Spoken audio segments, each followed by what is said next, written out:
In the 80s, GM came out with the Humvee.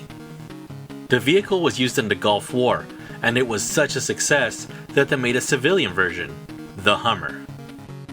The vehicle was so popular that Lennard made a toy called the Mudslinger. They put Humvee on the packaging, and GM asked them to stop using the word. Eventually, Lennard got permission to use that word. Later, in the Corps Toyline, Lennard introduced the ATK. GM once again stopped the party and told Lennard to stop using their design. Lennard continued to use the design until they were sued. GM won $900,000 from the case. Lennard changed the design of the ATK, and that's the vehicle we're going to be looking at today.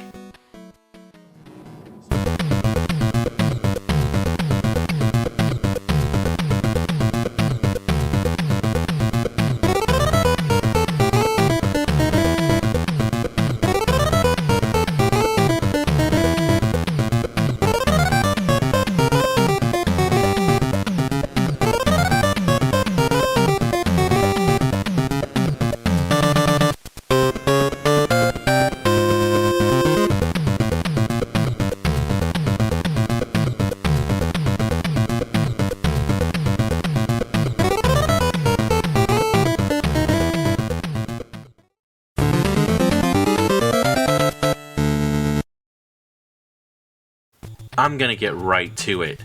This vehicle has to be in my top 3 Lennard vehicles ever. The vehicle is fully loaded, and it could hold up to 5 figures.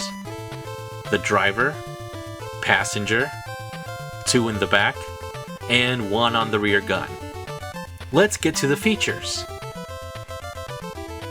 The front of the vehicle has a non-working winch on the bumper. The engine is exposed on the hood, and it has a 67 and a sticker with a rhino silhouette.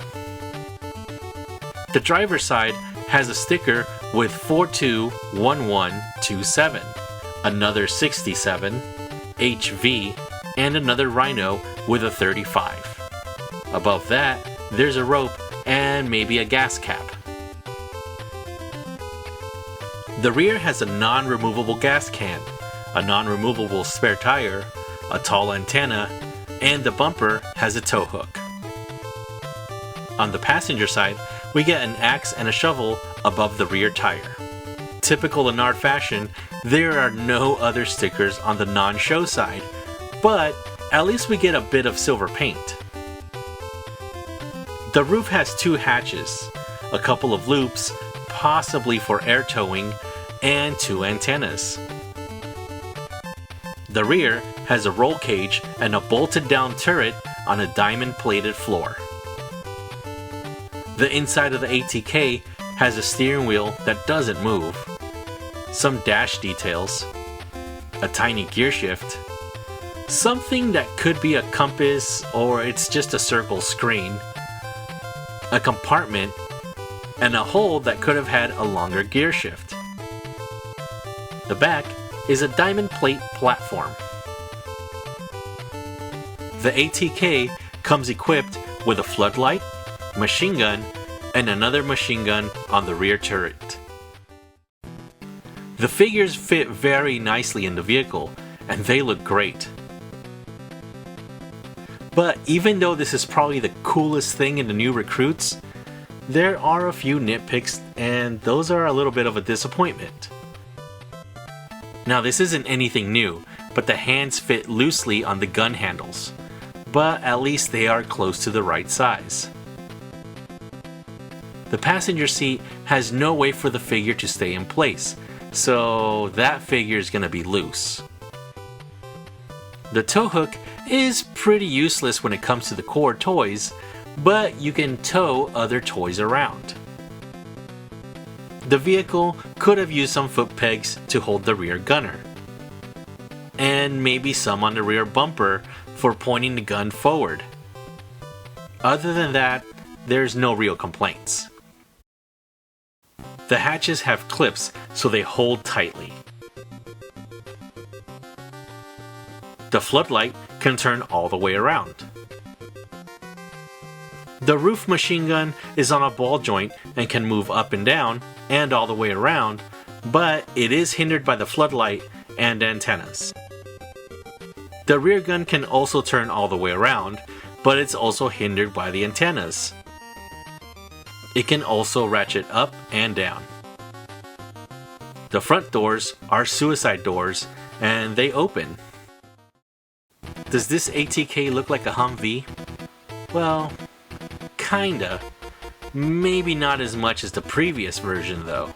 The ATK drives like a dream. There's so much nice detail sculpted into this thing, and the figures look amazing in it.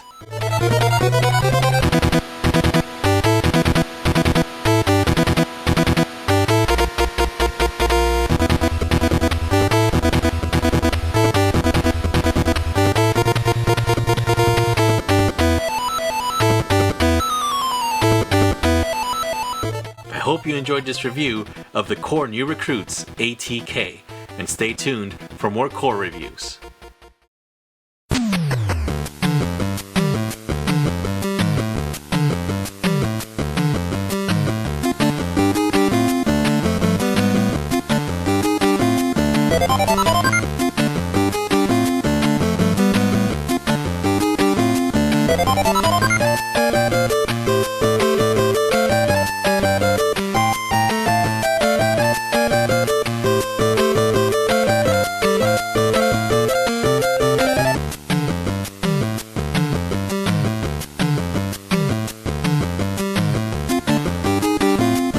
Hey guys, you can check out some of my photos on Instagram under Raz Holly, and you can join the Raz Holly fan club absolutely free on my Facebook. It's under the Raz Holly fan club.